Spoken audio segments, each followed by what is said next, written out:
Hello there, and welcome back to Sleepvestor, a place where money becomes a topic you can think about without tension pressing at the edges of your thoughts. I'm glad you're here tonight. You might be settling in after a long day or drifting into a quieter state of mind, and this is the perfect moment to explore an idea that affects every financial choice we make, often without us noticing. Tonight, we'll talk about habits, the quiet routines that guide our decisions in ways that feel automatic. They shape the paths we follow, the mistakes we repeat, and the successes we slowly build, even when we don't see the pattern forming. There's something almost human about our habits. They behave like companions that walk beside us, nudging us toward familiar choices. Some help us move toward stability. Others push us toward discomfort. And still others simply occupy space, neither harmful nor helpful, but powerful in the way they fill our days. The curious part is that habits don't ask for permission. They form before we're aware of them, then repeat themselves until they feel like second nature. And when it comes to money, those patterns carry far more influence than logic alone.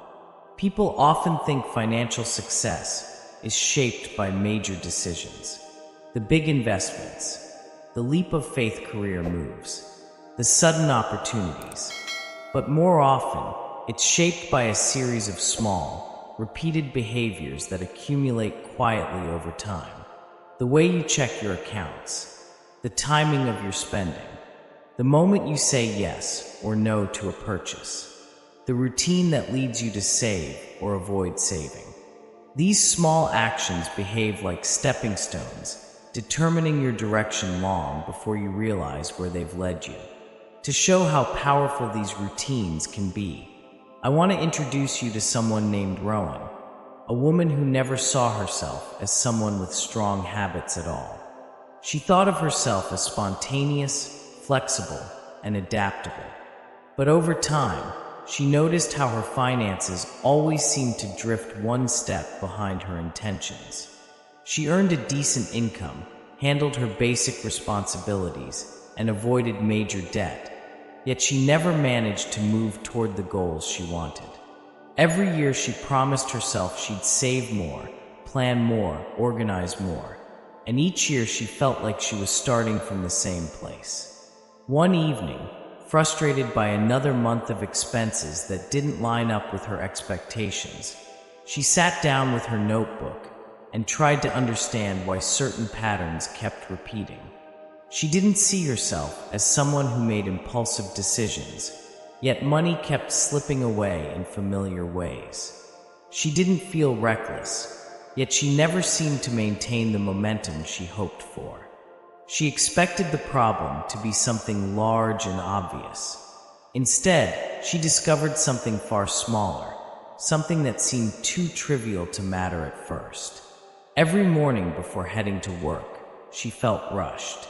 Not in a dramatic way, just in the way many people do when juggling a busy routine. She didn't plan her spending the night before, didn't review her schedule, didn't check for small tasks she had postponed. So each morning felt like stepping into the day already behind. This small feeling of being rushed made her more reactive throughout the day. If something unexpected came up, she bought whatever solution was closest. If she felt overwhelmed, she treated herself to small comfort purchases. If she forgot to pack lunch, she bought it without thinking twice. None of this was irresponsible in isolation. But when she repeated these behaviors week after week, the cost became clear. She shared these observations with a financial counselor who specialized in behavioral patterns, and the counselor said something that stayed with her.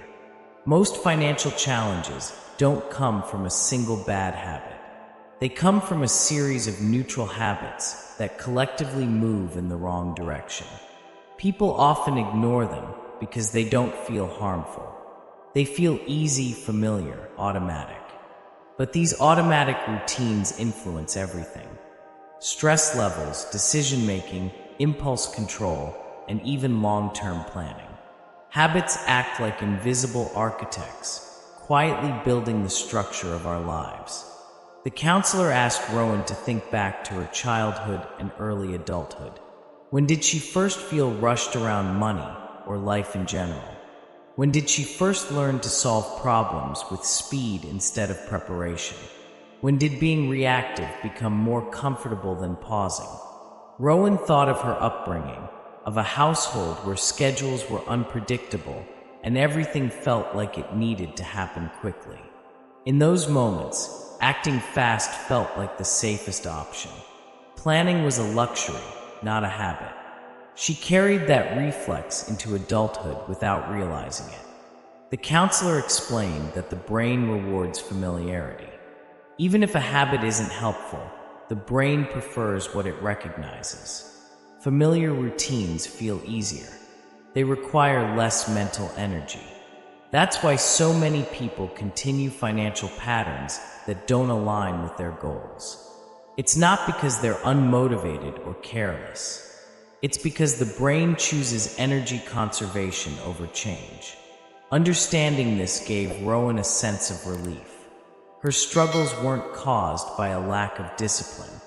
They were caused by automatic behavior that never received attention. You might recognize something similar in yourself. Maybe you've tried to change your financial habits only to fall back into familiar patterns. Maybe you've wondered why it's so hard to stick to a plan, even when you truly want to. This isn't a flaw. It's the nature of habit. Habits form a kind of rhythm in the mind. Once the rhythm is set, it continues without conscious input. Changing it requires awareness, not judgment. Before we explore Rowan's journey further, let me gently remind you that if reflections like these help you understand yourself more clearly, you're welcome to subscribe to Sleepvestor so you can return whenever you'd like. Just a soft invitation, nothing more. As Rowan continued observing her routines, she began noticing habits she had never paid attention to. She saw how she avoided checking her bank statements until the end of the week, which made the numbers feel larger and more intimidating than they actually were. She realized she postponed decisions until they became urgent, which made her feel like she was always solving problems instead of preventing them. She noticed that whenever she felt stressed, she made small purchases that gave her a brief sense of control, even though they didn't solve anything. The counselor encouraged her to track these moments, not to criticize herself, but to understand the sequence that led to them. Rowan discovered that stress wasn't the cause, it was a cue. Feeling overwhelmed triggered the urge to find comfort quickly, and spending provided that instant relief. Not because she needed the items she bought, but because the act of buying created a temporary sense of agency. A sense of I can choose something right now, which countered the chaotic feeling she carried from childhood. The habit wasn't about the purchase. It was about regaining control, even briefly. This made her rethink the idea of success and failure. She realized that her financial challenges didn't come from ignorance or mistakes. They came from emotional patterns that made familiar choices feel safer than better ones. Once she recognized the emotional cues behind her behavior, she began to approach her habits with more curiosity and less pressure. And that became the turning point. As Rowan continued exploring the patterns she never realized she was following, she started to understand how habits form layers that stack quietly over time. Some layers are built from childhood routines, others from early jobs, others from relationships, and others from moments when life forced her to react quickly. She had never considered how these layers shaped her financial behavior, because none of them seemed dramatic on their own. But the more she examined them, the more she realized that these small, repeated actions were steering her life in ways she had not consciously chosen. The counselor encouraged her to observe what happened right before each habit played out. Not the behavior itself, but the moments leading to it. Rowan began noticing that many of her financial choices were reactions to particular emotions rather than the situations themselves. When she felt uncertain about work, she spent more. When she felt lonely, she ordered takeout instead of cooking. When she felt confident, she checked her account more often and made thoughtful decisions. When she felt stressed, she avoided checking her balance entirely, as though looking at it would make the stress more real. The pattern became clear. Her habits were emotional responses disguised as financial decisions. This realization surprised her, because she had always considered herself analytical and reasonable. But she learned that reason rarely leads when emotions feel immediate. The counselor explained that habits are often built not on logic, but on relief. People repeat whatever brings quick relief, even if the long-term cost is greater than the short-term comfort. It is not laziness. It is not irresponsibility. It is the mind choosing familiarity over uncertainty. Rowan noticed this most clearly on days when work felt chaotic. Those were the days she leaned into old routines, the ones formed years before she understood the impact they had. She bought convenience to avoid thinking. She postponed checking her statements because it felt like another task piled on top of the stress. She convinced herself she'd handle everything later, even though later always came with another wave of discomfort. By the time she acknowledged the situation, the pattern had already repeated enough times to create its own momentum. The counselor encouraged her to experiment with one small change at a time. Rowan expected something dramatic, something ambitious, something that required strict discipline. Instead, the suggestion was simple. Check her accounts at the same time every day, even for just a minute. The point was not to analyze every number or make major decisions. It was to establish consistency. Consistency builds familiarity. Familiarity reduces discomfort. Reduced discomfort weakens the emotional cues that trigger unhelpful habits. This slow, steady approach felt unusual to her, but she agreed to try it. After a week, she noticed something she hadn't expected. Checking her accounts daily made them less intimidating. The numbers no longer felt like a surprise waiting to happen. They felt like part of a routine, something neutral rather than emotional. The counselor later explained that this is one of the core mechanics of habits. Repetition builds comfort, and comfort builds clarity. When something becomes routine, it stops feeling like a threat. And once the threat diminishes, people make better decisions without forcing themselves. With this small change working quietly in the background, Rowan began noticing other habits she wanted to shift. She realized she often waited until the last moment to plan her expenses, which led to rushed decisions.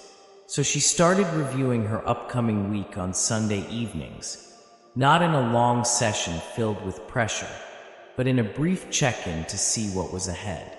This simple routine made her feel more prepared, and because she felt prepared, she made fewer reactive purchases. She didn't expect this shift, but it began to reinforce itself. What surprised her most was how her emotional habits changed alongside her financial ones. The moment she felt overwhelmed, instead of immediately spending for comfort, she paused long enough to understand what triggered the feeling. This pause broke the automatic cycle. She still felt the pull to buy small comforts, but she no longer acted on it without thinking. She understood that the urge was a signal, not a command. This is where the impact of habits becomes clear for anyone listening. It's not the dramatic moments that shape financial success. It's the quiet ones, the decisions you make when no one is watching, the routines you follow when you're tired, distracted, or stressed, the automatic choices that feel harmless. People often underestimate the power of these moments because they seem so small. But habits operate like compound interest, building results through repetition, not intensity. Rowan began identifying which habits moved her forward and which held her back. She recognized that some habits didn't need to be eliminated, they simply needed to be redirected. For example, her impulse to buy something when she felt overwhelmed wasn't a flaw. It was an attempt to regain control. Instead of fighting the urge, she found other ways to create that sense of control. She organized her desk.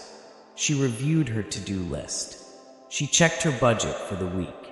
Each of these actions gave her a feeling of steadiness without the cost of unnecessary purchases. The counselor explained that this is one of the most effective ways to reshape habits. You don't erase the behavior, you replace the immediate reward. People fail when they try to remove a habit without giving themselves an alternative. The mind seeks relief, and if you don't provide a healthier option, it will return to whatever is familiar. Rowan learned to give her mind a new source of relief, one tied to clarity rather than consumption. Over the next few weeks, Rowan noticed something else. Her confidence grew quietly. Not because her financial life was suddenly perfect, but because she trusted herself more. Trust is one of the most underrated aspects of financial success. Without it, every decision feels heavy. With it, even challenges feel manageable. She had spent years believing she lacked discipline. Now she realized she simply lacked systems that matched the way her mind worked. Once she created those systems, her habits began to shift naturally. A moment came when she realized just how much progress she had made. She was reviewing her monthly expenses and noticed she had saved more than she expected. There was no dramatic change in income, no strict budgeting challenge, no sudden burst of motivation. The difference came from a set of small habits that worked together quietly. Each one nudged her behavior slightly. Each one made the next step easier. And over time, those steps added up. If you're listening, this may be a moment to reflect on the habits that guide your own financial life. Not the big decisions, but the small ones, the automatic ones, the ones you rarely think about. You don't need to transform everything at once. You don't need perfect discipline. You only need a single habit that builds clarity instead of confusion. From there, the rest becomes easier than you expect. As Rowan continued observing her habits with a calmer, more curious mindset, she began to understand something about herself that she had overlooked for years. Her habits were not isolated behaviors drifting around her life. They were connected like links in a chain. One habit triggered another, and the sequence formed a predictable pattern. On stressful days, she delayed decisions. Delayed decisions created disorganization. Disorganization created small mistakes. Those mistakes triggered frustration, and frustration led to reactive spending. She had been treating each piece as if it existed on its own, when in reality they were all part of a single rhythm that played out repeatedly. This realization helped her understand a broader truth. Habits are not just about action. They are about expectation. The brain expects a particular sequence once a familiar cue appears. It anticipates how the pattern will unfold. This anticipation shapes financial choices before logic has the chance to participate. Once Rowan understood this, she began examining the earliest cues in her patterns rather than the outcomes she used to criticize herself for. It's much easier to change a pattern at the beginning than at the end. She started noticing that her earliest financial habits in the day formed the tone for everything that followed.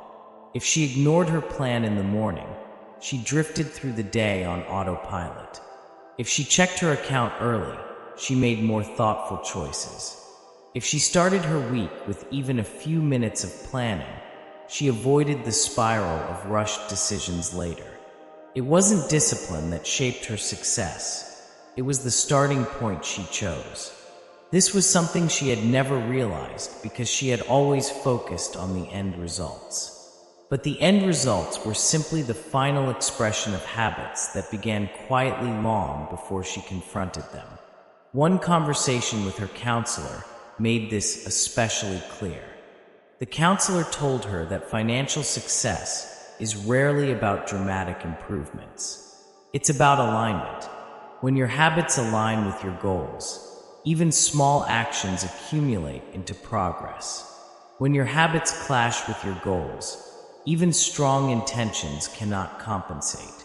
People often blame themselves for lacking motivation, when the real issue is that their habits are aligned with emotional triggers instead of long-term aims. For Rowan, this meant she needed to shift how she interpreted stress. Stress didn't need to be a cue for spending or avoidance. It could become a cue for checking in with herself. Recognizing that she was stressed didn't mean she had to act impulsively. It meant she had the opportunity to interrupt the pattern. This interruption didn't need to be dramatic. Sometimes it was a moment of stillness. Sometimes it was a brief review of her plan. Sometimes it was just acknowledging her emotions instead of suppressing them. Every interruption weakened the old pattern and strengthened the new one. At work, she began noticing how her professional habits mirrored her financial ones. She completed assignments quickly to avoid the discomfort of unfinished tasks, even if rushing meant she had to revisit them later. She said yes to extra responsibilities because she feared disappointing others. These habits created constant pressure, and the pressure spilled into her financial life. She realized she wasn't struggling with money decisions. She was struggling with the belief that she always needed to keep up. That belief shaped the pace of her days and the urgency behind her choices. The counselor encouraged her to explore where this belief came from. Rowan traced it back to her teenage years, when she worked part-time jobs to help her family make ends meet. Back then, doing things quickly felt necessary. She didn't have the luxury of pausing or considering alternatives. She learned that speed meant survival. But now, as an adult with far more stability, she was still letting that old rhythm dictate her life. The habit made sense then, but not now. This recognition gave her something she had been missing: permission to approach money at a calmer pace. For years she believed that staying ahead meant constantly moving. Once she questioned that belief, she realized that staying ahead could instead mean staying aware. Awareness required stillness, not speed. And stillness was something she had been avoiding because it felt unfamiliar. The first time she sat down and gave herself space to reflect on her expenses without rushing, she felt uneasy. Not because the numbers were alarming, but because she wasn't used to moving slowly.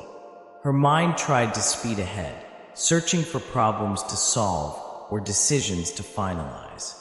But the counselor had encouraged her to resist the urge to jump ahead. Stay with the information, not the interpretation, she had said. So Rowan stayed with the numbers, and for the first time, they felt neutral rather than overwhelming. As she continued this practice, she began seeing financial patterns she had never noticed. She saw categories where she consistently overspent for emotional reasons. She saw opportunities to save that she had always skipped because they didn't feel urgent. She saw how her plans never became habits because she focused on intention rather than repetition. She stopped telling herself she needed to overhaul her life. Instead, she focused on strengthening the sequences that supported her goals. Something else began to shift as well. Rowan no longer viewed herself as someone who struggled with money. She saw herself as someone who was learning. That subtle shift in identity made each habit easier to maintain. People behave in ways that match the identity they believe they have. When Rowan saw herself as financially disorganized, she lived up to that identity. When she saw herself as someone developing healthier habits, the actions that supported that identity felt natural. Her friends noticed the difference. She seemed less reactive, more composed. When unexpected expenses came up, she approached them with clarity rather than panic. She didn't ignore them, but she didn't treat them as crises either. One friend asked how she had suddenly gained so much restraint. Rowan explained that it wasn't restraint at all. It was routine, and routine made choices easier because she no longer had to negotiate with herself each time. The habits carried her, and she let them. This growing sense of confidence wasn't about perfection. She still had moments when old habits pulled at her. She still made occasional impulsive purchases.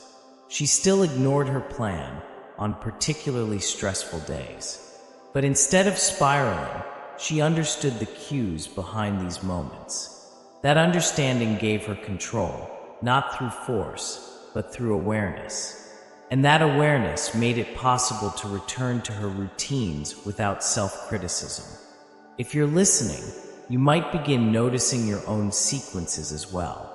You may start to see which habits pull your finances forward and which ones quietly anchor you in place. You may realize that success isn't determined by a single decision, but by the collection of choices you repeat without thinking. And once you identify the cues that spark those patterns, you gain the power to shift them in ways that match the life you want to build. As Rowan moved further into her experiment with new habits, she reached a point where the changes no longer felt like adjustments. They felt like part of her life. She wasn't forcing herself to follow routines. She wasn't persuading herself to stay disciplined. The habits had begun to support themselves. This shift didn't arrive with a dramatic breakthrough. It arrived the way most sustainable changes do.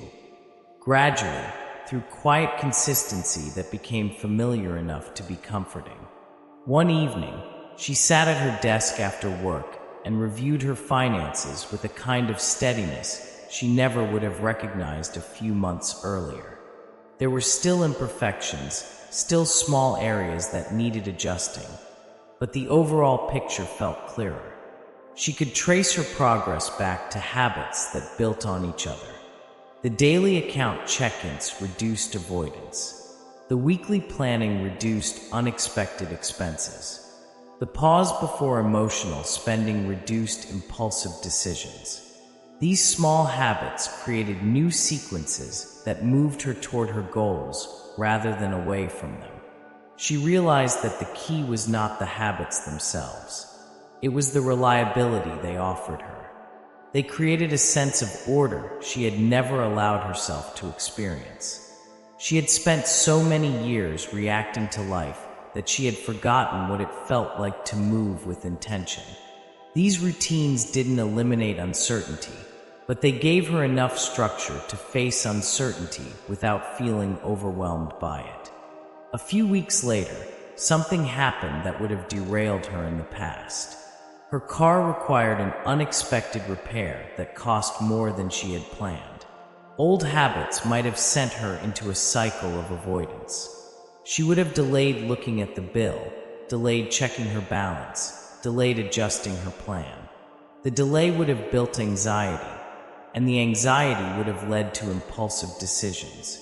But this time, she approached the situation differently. She looked at the repair estimate as soon as she received it.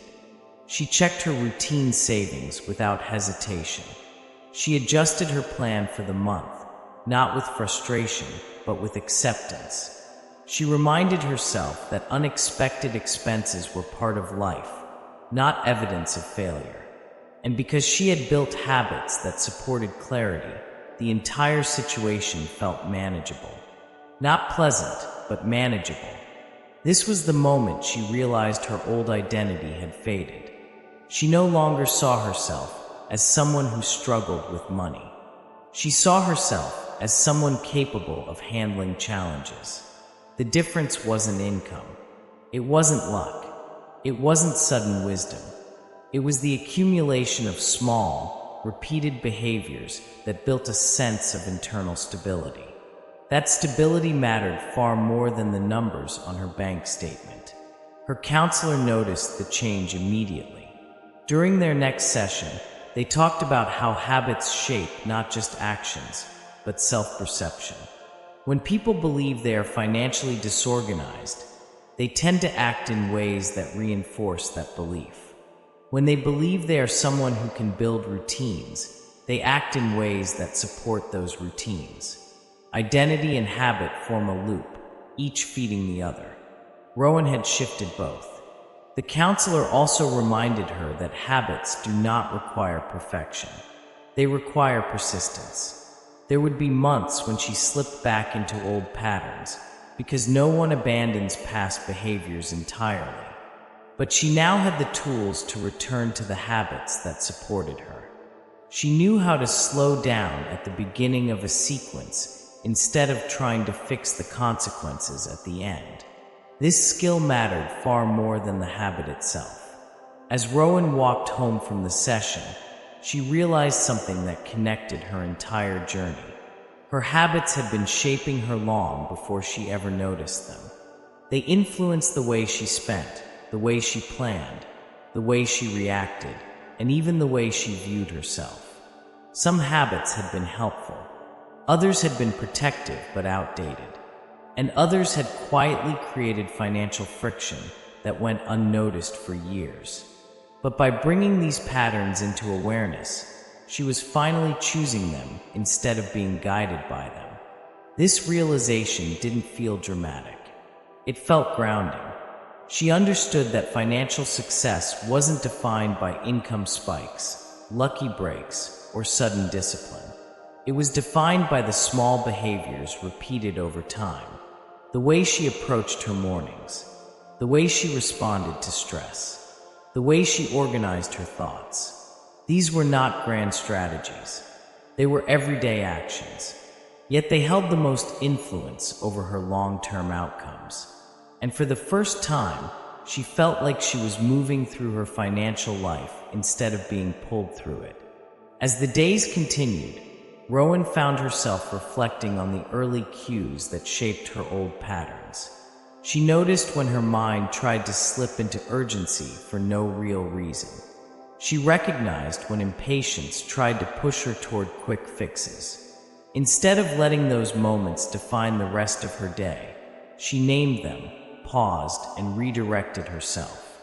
Each small interruption strengthened the habits she wanted to keep. If you're listening now, this might be a moment to consider the patterns guiding your financial life. Not through judgment, but through curiosity. What sequence do your habits follow? What emotional cues start the chain? What feels familiar even when it isn't helpful? And which small habit, if repeated gently and consistently, might shift the entire path in a new direction? Most people believe financial success is determined by money itself. But money only responds to behavior, and behavior responds to habit. The patterns you repeat are quietly shaping your outcomes, whether you notice them or not.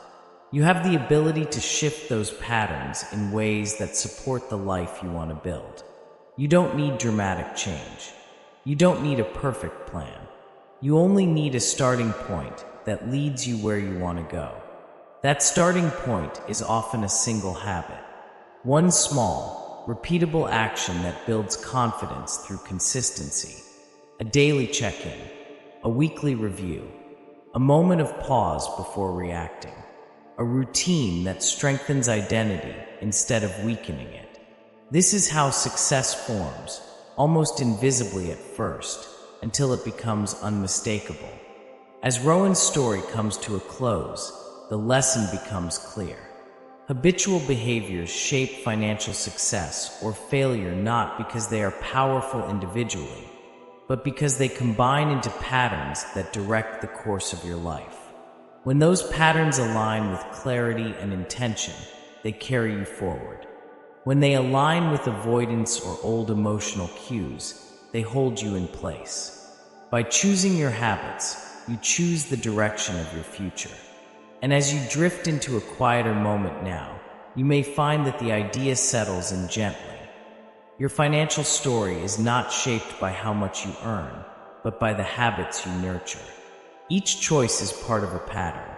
Each pattern leads somewhere, and you have the ability to decide where it leads next. Thank you for spending this time with Sleepvestor. If you'd like to return for more stories and reflections, you're welcome to subscribe whenever it feels right. For now, let the ideas settle at their own pace.